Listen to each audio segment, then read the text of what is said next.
Muy buenas noches, estimados colegas. Dándole continuidad a lo que es la temática de desastres, vamos a revisar algunas definiciones sobre lo que es generalidades sobre desastres. Vamos a platicar, por ejemplo, lo que es los eventos adversos. Tenemos la costumbre de hablar de desastres naturales, desastres producidos por el hombre, pero sabemos que el desastre no es natural. No es natural que haya desastres. Realmente lo que se sucede son eventos adversos. ¿Qué es el evento adverso? Es aquella situación que se produce en un momento determinado que si nosotros somos vulnerables, vamos a tener en un momento determinado la posibilidad de que esa amenaza, que sería el evento adverso, nos vaya a producir un desastre. Por eso es bien importante tomar en cuenta que lo que nosotros tenemos que manejar cuando hablamos de gestión de riesgos, que es precisamente esas amenazas que son las que se convierten en ese evento adverso que nos pueden producir un desastre. Por ello, les damos esa definición específica de lo que es un evento adverso. Ese evento adverso, que es lo que nos puede producir ese daño cuando vamos a tener esa vulnerabilidad específica. ¿Eso qué nos lleva? Nos lleva a un desastre.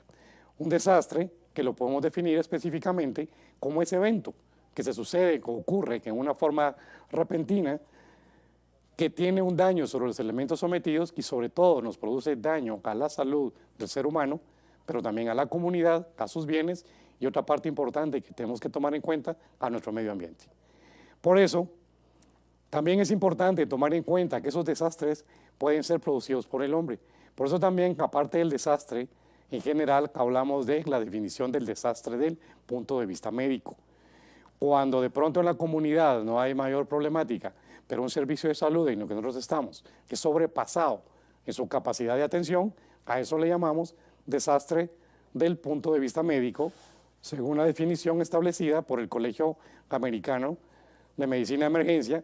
Establecemos que es cuando las fuerzas naturales o creadas por el ser humano producen un daño en este ser humano, sobrepasa la capacidad de atención de una comunidad o de un servicio de salud para la atención. O sea, no forzosamente ese desastre desde el punto de vista médico tiene que ser muchas víctimas, simplemente con el hecho que está sobrepasando la capacidad de un servicio de salud, ya lo vemos como un desastre del punto de vista médico. Y ahí la importancia, por lo cual nuestros servicios de salud, indiferentemente el nivel de resolución y complejidad que tenga, debe de tener un plan para la prevención, pero si en todo caso no prevenimos y mitigamos, para lo que es la atención y respuesta pronta y oportuna para un desastre. Desde un centro de convergencia, un puesto de salud, un centro de salud, hasta un servicio hospitalario nivel 3 o nivel 4, que en un momento determinado vamos a tener esa respuesta que se necesita para la atención del desastre y que este se convierta únicamente en una emergencia y no en un desastre al superarnos. Sabemos que las situaciones de desastre se pueden producir por varios tipos. Esto puede ser producido por el hombre, producido por la naturaleza, eventos adversos naturales, o los mixtos, donde se toma la acción de la naturaleza, pero se toma junto con lo que sería la acción del hombre. Nos vamos a clasificar los eventos adversos según su impacto, según su inicio y por las causas que esto tiene. Según su impacto, lo vamos a dividir en emergencias y desastres. Precisamente aquí es donde se establece ese criterio que si nos sobrepasa la capacidad de atención, pasa de lo que es una emergencia a un desastre. O sea, ya no tenemos esa capacidad de poder responder a él. Entonces, según ese impacto, vamos a tener las emergencias, donde tenemos un nivel 1, que hay pocos afectados, un nivel 2, donde ya necesitamos un apoyo local o regional, y ya luego el nivel 3, cuando nos superó, se convierte en desastre. Aquí necesitamos un apoyo departamental y cuando hay un nivel 4, cuando hay un apoyo nacional o incluso la necesidad de activar los protocolos internacionales para el apoyo internacional a nuestro país. Por sus causas lo vamos a dividir en de origen natural, de origen humano y naturales por efectos humanos, o sea, lo que estamos hablando, los producidos por efectos mixtos. Entonces, también recordemos una parte fundamental. Tenemos que estar preparados para los desastres, pero nosotros tenemos que prevenir, por eso la OPS-OMS define la prevención primaria y la prevención secundaria. Y también definimos la seguridad primaria, seguridad secundaria y seguridad terciaria. La prevención primaria, como su nombre lo dice, es evitar que se produzca el daño, junto con la mitigación, que si el daño se produjo, evitar que este evento nos produzca más daño por la vulnerabilidad. Y la prevención secundaria es, si no prevenimos, si no mitigamos, al menos tener la capacidad de respuesta pronta, oportuna, coordinada e integrada de los servicios de emergencias médicos. Entonces es una parte fundamental. Por eso tenemos los ciclos del desastre. Se llama ciclo, como su nombre lo dice, porque cierra. Empezamos con la parte de la prevención, mitigación y preparación. Esa preparación es para poder responder. Si se produjo el evento y este evento realmente nos produjo una emergencia o desastre, entonces vamos a entrar a la fase de la respuesta, empezando por el sistema de alerta alarma, la respuesta propiamente, donde nosotros los servicios de salud tenemos 3 conceptos básicos que son búsqueda, rescate y atención de víctimas. Desde el sistema prehospitalario hasta el sistema hospitalario, sobre la base de esa cadena de la vida, la cual la venimos usando desde hace 40 años, un poco más, en los años 60, que nos va a establecer precisamente ese proceso de atención en una cadena donde no debería perderse de ese apoyo que tiene que tener la persona que en un momento de un desastre. Por eso, en el ciclo de los eventos adversos, hablamos de un antes. ¿Qué hacemos en un antes? Prevenimos, mitigamos, planificamos. Luego tenemos el impacto, ese durante, el evento que nos vio vulnerables y nos produjo ese desastre. Entonces, ahí tenemos que tener la respuesta, como decía anteriormente, basados inicialmente con el sistema de alerta-alarma. Alerta, la posibilidad de que el evento se va a producir, y la alarma, donde nos avisan que ya se está sucediendo o tenemos el evento sobre nosotros, categorizándolo sobre los diferentes niveles de triage que podemos tener, tanto institucional como prehospitalario, como los 5 niveles de triage que actualmente usamos en el ámbito hospitalario, que es diferente al triage que usamos prehospitalariamente, que solo utilizamos 4 niveles. Entonces, ahí en la fase del impacto tenemos la supervivencia y tenemos la parte propiamente en la respuesta, donde les repito nuevamente, para nosotros, desde el punto de vista médico de atención, de servicios de socorro y atención de emergencia, la búsqueda de rescate y la atención de las víctimas. Esa atención es desde el punto de vista médico con víctimas que puedan haber por trauma, como también todo el proceso de vigilancia epidemiológica para evitar brotes o evitar cualquier tipo de problema que pueda. Recordemos que cada desastre es único y cada desastre, dependiendo su tipo y forma, nos va a dar determinada epidemiología, o sea, determinados daños a la salud, y esto tenemos que tomarlo en cuenta. Tanto en el momento del impacto como en las primeras 48 horas, que es fundamental lo que vamos a hacer, que en esa respuesta de sobrevivencia, inclusive hablamos hasta 72 horas, en las cuales tenemos que ser autosuficientes para poder responder. Luego esa vigilancia que tiene que darse, si hay víctimas que son desplazadas, pues la parte importante del manejo de los albergues. Tenemos que continuar la atención médica en albergues, la vigilancia epidemiológica, el saneamiento ambiental, que ya en el transcurso de este diplomado tocaremos temas específicos con personas expertas, sobre todo no solo en desastres, sino que en la temática específica, el manejo de cadáveres en desastres, situaciones que a veces creemos de que se dan por epidemias, etcétera, que vamos a revisar. Y por último, se da el después, que después vienen 2 fases, la fase de rehabilitación y la fase de reconstrucción. En la rehabilitación, donde intentamos que esos servicios, sobre todo en la parte de salud, tenemos un EDAN, un estudio de daño y análisis de necesidades, que es específico para el sector salud o el sistema de salud, para ver daños, para ver qué tenemos que hacer para la rehabilitación, para la normalización vital. Con esa normalización vital, rehabilitamos inicialmente y reconstruimos después. O sea, lo hacemos transitoriamente al inicio para dejarlo establecido y normalizarlo después de este impacto. Y luego, ¿qué sucede? Evaluamos. Vemos esos planes que nosotros teníamos, qué respuesta tuvimos, qué no hicimos, qué evitó que los cumpliéramos, si lo cumplimos o no, si la planificación no estaba bien hecha, si los recursos no fueron lo suficientes o qué sucedió. Y ahí reiniciamos el ciclo, entrando a la parte de la prevención. Sobre esta base vamos a hablar algunos conceptos. El primer concepto es el concepto de amenaza. La amenaza, nosotros vamos a hablar que aunque el riesgo es la amenaza por vulnerabilidad más personas. Si no hay personas, no tenemos mayor problemática desde el punto de vista de salud. Entonces, la amenaza es el factor extrínseco del riesgo. ¿Qué quiere decir esto? Que es el factor que viene de fuera, que es ese evento adverso que nos puede producir daño. Mientras que la vulnerabilidad va a ser el factor intrínseco de riesgo. ¿Qué quiere decir? Que es lo que nosotros tenemos que nos puede producir daño. Una mala construcción, una casa cerca de un río, un hospital que no es seguro y su infraestructura es frágil y puede caerse y ya no poder atender, o sea, la vulnerabilidad que vamos a tener. Pues usamos esos conceptos de amenaza y vulnerabilidad. Amenaza del evento adverso, vulnerabilidad que tenemos nosotros que nos pueda producir daño. Por eso, al trabajar gestión de riesgos, que es un concepto mucho más amplio que la atención de desastres, nos vamos definitivamente ese plan a dirigirlo a lo que es la problemática que encontremos. Primero, sobre el mapeo de la amenaza, qué tipo de amenazas tenemos, y segundo, sobre el mapeo de la vulnerabilidad, qué tan vulnerables somos. Eso nos constituye nuestros problemas, como cualquier planificación estratégica. Esto nos lleva a convertirlos en objetivos que son los que queremos eliminar. Y nos vamos a preparar para, inicialmente, intentar eliminarlos, mitigarlos y, si no, al menos tener la capacidad de respuesta en la cual se pueda atender óptimamente a las personas que puedan ser víctimas, tanto víctimas por daños físicos como daños mentales, que es otra parte fundamental en el abordaje del desastre. Trabajamos muy poco en nuestro país esta temática.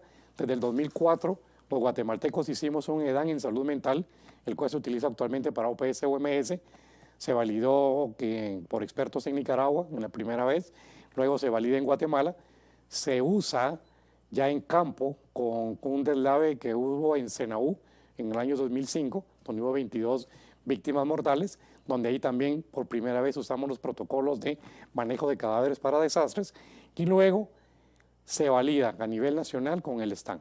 Eso en la parte de la salud mental, que tiene que estar dirigida a la víctima, a su familia, pero también a quienes atendemos los desastres. Todos vamos a tener problemas de estrés postraumático y es muy importante ese manejo del desastre que tiene que ver. Entonces, nosotros, hablando de riesgo, como la probabilidad de que un suceso exceda un valor específico de daños sociales, ambientales y económicos a un lugar, a una comunidad o a un grupo de personas, donde éste puede producir un daño y existe esa probabilidad de que este daño exista con factores establecidos que van a involucrarse dentro de esa significativa de la ocurrencia o no de ese accidente o desastre. Y por eso implementamos nosotros lo que es precisamente la gestión de riesgo. La gestión de riesgo, ¿qué es? No es más que un proceso de estimar la probabilidad de ocurrencia de un acontecimiento indeseable y la magnitud de sus consecuencias en un periodo específico. O sea, para palabras sencillas, ¿qué puede suceder que nos pueda producir un daño en un momento determinado? Y volvemos a regresar a lo que estábamos diciendo previamente. Tenemos que hacer ese mapeo de amenazas y vulnerabilidades para poder establecer y estratificar el riesgo. Si mi amenaza está y mi vulnerabilidad es alta, voy a tener un riesgo alto. Si la amenaza la tengo y mi vulnerabilidad es baja, voy a tener un riesgo bajo. Y eso me ayuda a poder establecer las estrategias de abordaje. Reitero, de prevención, de mitigación y de atención en un momento determinado. Entonces, esa gestión de riesgo no es más que ese proceso que va a ser planificado. Una de las debilidades nuestras en nuestro país, Guatemala, es que no tenemos un sistema de salud, no tenemos un sistema de emergencia, sino que tenemos sectores o tenemos servicios que trabajan en el proceso. Tenemos que establecer un proceso que sea coordinado, integrado y unificado, que son las tres variables fundamentales para poder decir, por definición, que un sistema existe. Entonces, si trabajamos sobre esa base de ese sistema, que entonces sí vamos a poder abordar de mejor forma la gestión de riesgo. Por eso ese proceso planificado y concertado, participativo e integral, ¿verdad? Como decimos corrientemente, no somos Superman. O sea, necesitamos de muchas instituciones, y no solo sector salud, educación, seguridad, etcétera. O sea, por eso existe una Coordinadora Nacional de Reducción de Desastres, que es el ente normativo, pero que también que engloba a todos los que trabajamos la parte de los desastres, indiferentemente el tipo de organización que sea. Bueno, si es privada, si es pública, si es de tipo no gubernamental, ¿verdad? En los desastres, mientras tengamos los protocolos y la gente esté entrenada, no debería coartarse ciertas ayudas, porque hay gente entrenada que puede estar en la parte pública, pero también hay gente entrenada en la parte privada que muchas veces tienen más recursos, mayor capacitación y puede ser útil en la atención. Por eso es bien importante esa unificación esa planificación previa que tiene que haber para esa gestión de riesgo, ¿verdad? Entonces, esa reducción de las condiciones de riesgo de desastres que en la búsqueda de un desarrollo sostenible. Ahí entramos a otra parte importante, ambiente, desarrollo sostenible. No podemos hablar de un desarrollo si este desarrollo afecta a un ambiente, si no es un desarrollo realmente sostenible. Que el desastre debería ser una puerta a la mejora y a un desarrollo, no debería ser un retroceso, pero eso va a depender de las capacidades que como país tengamos para poder atenderlo primero y sobrepasar el proceso de la rehabilitación y reconstrucción después. Esa reducción de riesgo de los desastres debe fundamentarse en la modificación o transformación de las condiciones que van a generar ese riesgo. Volvemos a lo mismo, la amenaza y la vulnerabilidad. Y por ende vamos a tener un control externo de sus factores. De pronto, algunas amenazas las podemos modificar, pero definitivamente difícilmente eliminar. Pero sí 100% podemos modificar y eliminar nuestra vulnerabilidad. Entonces no hay ningún problema en que exista la amenaza si la vulnerabilidad no es alta. Un ejemplo reciente, el terremoto en Chile. Tantas personas evacuadas, lamentablemente una víctima, pero fue por el susto, por un infarto, ¿verdad? ¿Por qué? Porque todos los procesos de vulnerabilidad que tenemos que en ese país, en ese momento, han sido trabajadas, han sido prevenidas y han sido mitigadas. Y eso disminuye considerablemente el riesgo. Entonces, ellos se estratifican que es un riesgo bajo. E igualmente, tenemos que estar preparados en la parte médica.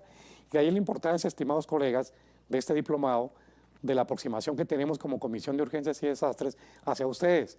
Primero, esa concientización de la importancia del papel que nosotros jugamos, primero como médicos individual y segundo como Colegio de Médicos de Guatemala. No solo para atender un desastre, sino que en la parte, no somos entes regentes, pero sí somos un ente colegiado, los cuales podemos proponer, ver mejoras, junto con un Ministerio de Salud Pública, con una coordinadora, una parte ejecutiva de Conred, poder establecer procesos que nos ayuden a la mejora continua para lo que sea el abordaje de la gestión de riesgo. Por eso hablamos de que nos basamos en un triángulo, que es el triángulo de la salud y el bienestar humano, donde siempre la punta de esa pirámide va a ser prevención, prevención, prevención. Pero si no hay prevención, tenemos que irnos, obviamente, a la atención. La calidad ambiental, que es una parte fundamental, y por supuesto el cuidado de las enfermedades. Por historia nosotros hemos sido educados a educarnos, valga la redundancia, para atacar los efectos y no las causas. Somos educados como médicos clínicos que atendemos el proceso cuando ya se produjo y no la causa para evitar que se produzca ese proceso. Entonces, hay unas cosas que tenemos que ir haciendo orientaciones y cambios. Otra parte importante dentro de lo que es riesgos, que es una variable que se coloca que no debería existir, pero existe, que es el riesgo aceptable. El riesgo aceptable es cuando una comunidad conoce el daño que puede generar la representación o la presentación de un fenómeno esperado y se prepara para la respuesta cuando se presente. Eso es una lamentable con el Cambrai 2. Ya hace, no recuerdo bien la fecha, 96-99, se dio el Cambrai 1 y en el mismo lugar tenemos un Cambrai 2. O sea, reconstruimos el riesgo. Pero las personas que están ahí sabían de que ese riesgo existía. Más, sin embargo, lo tomaron. A eso le llamamos un riesgo aceptable. El riesgo de desastre implica que los daños que se van a presentar pueden exceder la posibilidad de la comunidad para ser atendidos y asumirlos, ya que demandaría una respuesta superior a los recursos. Por eso reiteramos que cuando hablamos de desastre es porque ya fue superada nuestra capacidad de atención, si no exclusivamente hablaríamos de emergencia. ¿Y qué tenemos que hacer? Todas las acciones orientadas a reducir el riesgo. ¿Qué es esto? No es más que las actividades que se realizan en esta área que están dirigidas a eliminar el riesgo, a disminuirlo, o sea, prevenirlo o mitigarlo en un esfuerzo claro y explícito para evitar la presentación de un desastre. Por eso, volviendo a ese círculo de los desastres, prevención y mitigación, donde prevención vamos a hacer todas esas acciones precisamente para eliminarlo y la mitigación para disminuir ese impacto. Por eso es una parte fundamental cuando hablamos de lo que es la gestión de riesgo. Dentro de esta fase hay varios componentes, ¿verdad? Ya platicamos, la prevención y la mitigación. ¿verdad? El manejo de los desastres, que ya estamos hablando propiamente de esa preparación para atender el desastre, si este se produce, donde ya tenemos que tener esa respuesta que hablamos, que tiene que ser pronta, oportuna, pero sobre todo planificada. Tiene que ser coordinada y tiene que ser integral. ¿Sí? Si nosotros vivimos en un departamento, hay un área de salud, esa área de salud debe pertenecer a la coordinadora departamental de desastres. Pero si yo tengo mi asociación de médicos departamental de tal departamento, lo ideal sería que eso tuviera un representante ante la coordinadora departamental para estar viendo esos procesos de prevención, pero también de coordinación y atención. ¿Qué sucede si un hospital colapsa? ¿Qué sucede si un centro de salud colapsa? ¿Qué vamos a hacer para poder mantener la atención de los pacientes indiferentemente cómo esté nuestra infraestructura? Tanto infraestructura física, no física, los recursos, etcétera. Tenemos que tomar en cuenta que no solo los servicios públicos son los obligados a responder, ni son los únicos que tienen que responder. Tiene que ser todo coordinado, por supuesto, manejado por los entes expertos que manejan esta temática. Por eso, el manejo de los desastres, también vamos a hablar de otros tres componentes. La preparación, que es el conjunto de medidas que vamos a tomar y acciones encaminadas a reducir al mínimo la pérdida, lo más importante, la pérdida de la vida humana y, por supuesto, otros daños. Comprende actividades como la elaboración de los planes, las actividades para la búsqueda, rescate y atención de las víctimas, el desarrollo de planes de emergencia o procedimientos según la naturaleza del daño del impacto y, por supuesto, la parte estructural propiamente de lo que serían los servicios de salud. Dentro de esos planes tenemos que tener el sistema de alerta-alarma, cómo vamos a hacer para alertar que el fenómeno se está produciendo y cómo vamos a alarmar de que el fenómeno ya se produjo, que está con nosotros y con esto proporcionar una respuesta, ¿verdad? Esa respuesta que tendría que ser óptima. Luego los servicios de salud pasan a su parte de recuperación. Hay una parte importante que se llama normalización vital. Esa normalización vital en un servicio de salud, entre más pronto llego a ella, no es más que la capacidad de poder entender normalmente, lo más rápido posible. Entre más rápido alcanzamos la normalización vital, eso hace que establecer que estamos mejor preparados y somos más eficientes y eficaces. Ahí vamos a platicar sobre la base de quirófanos. Hay una fórmula para establecer cuántos heridos y cirugías puedo hacer en el desastre, mi capacidad, cuántas camas tengo si fuera un servicio hospitalario, cuántos egresos tengo que dar intensivo para pasar a encamamiento general cuánto doy para afuera, etcétera. Todo ese proceso que en su momento, cuando hablemos de administración hospitalaria para desastres, vamos a poder platicar un poquito al respecto de qué medidas vamos a tener. Y en esta fase de recuperación tenemos también que evaluar esos planes de desastres para mejorarlos continuamente. Si por algún momento no se da un desastre, idealmente cada 6 meses o como mínimo una vez por año, deberíamos de hacer nosotros actividades que nos permitan la evaluación de esos planes. Eso lo podemos hacer por medio de simulacros, pero por favor, nunca haga un simulacro si no ha hecho previamente al menos unas 3 simulaciones, para que la gente aprenda el contexto, qué está haciendo y qué vamos a hacer. Y si es un simulacro hospitalario, bajo ningún punto de vista vaya a tomar en cuenta el 100% del personal de emergencia, solo el 50%. El otro 50% tiene que estar preparado por si hay una emergencia real. Con esto, los aspectos que vamos a ver en la parte de rehabilitación y reconstrucción, vamos a hacer con la parte final, donde vamos a ir terminando esta parte de los desastres y vamos a ver qué es lo que ocurre al observar un desastre. En la parte médica, víctimas en masa, empezamos con un triage.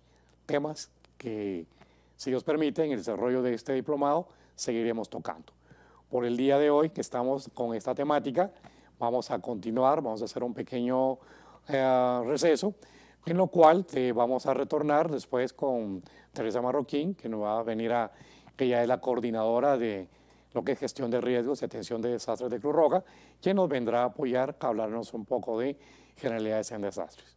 Que tengan una buena noche, estimados colegas, y estamos comunicándonos, viéndonos y continuando con este diplomado, que espero sea de su utilidad y podamos apoyarlos con ellos. Le tiene una pregunta, doctor. Sí. Es el colegiado 16.893. Ok, me hacen una pregunta aquí, perdón que hable del colegiado porque es lo que aparece, que es el 16.893 y hace la siguiente pregunta. ¿Podrían ampliar los tiempos establecidos recomendados para las fases mencionadas? Pregunta si podemos establecer los tiempos establecidos para las fases mencionadas.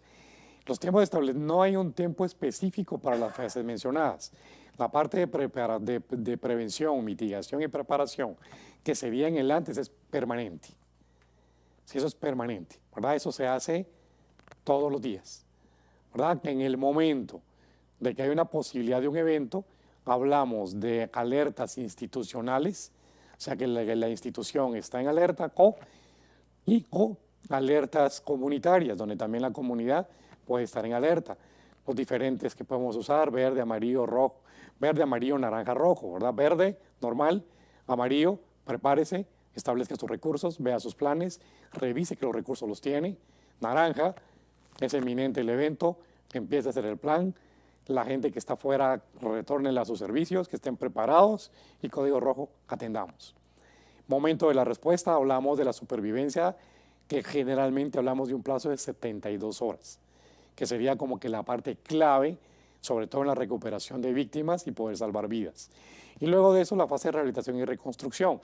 No hay un tiempo específico porque eso se va a desarrollar dependiendo del tipo del desastre y el tipo de daño que se haya establecido.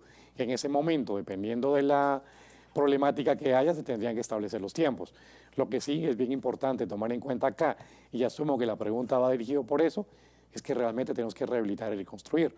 Muchas veces en nuestro país rehabilitamos, colocamos un Bailey, vino el Smith, pasó el stand y sigue el Bailey en el mismo lugar. Entonces ahí sí, ¿verdad? Tenemos que establecer esos tiempos, pero no porque ya estén previamente establecidos, sino dependiendo del tipo de desastre y el daño que nos produjo.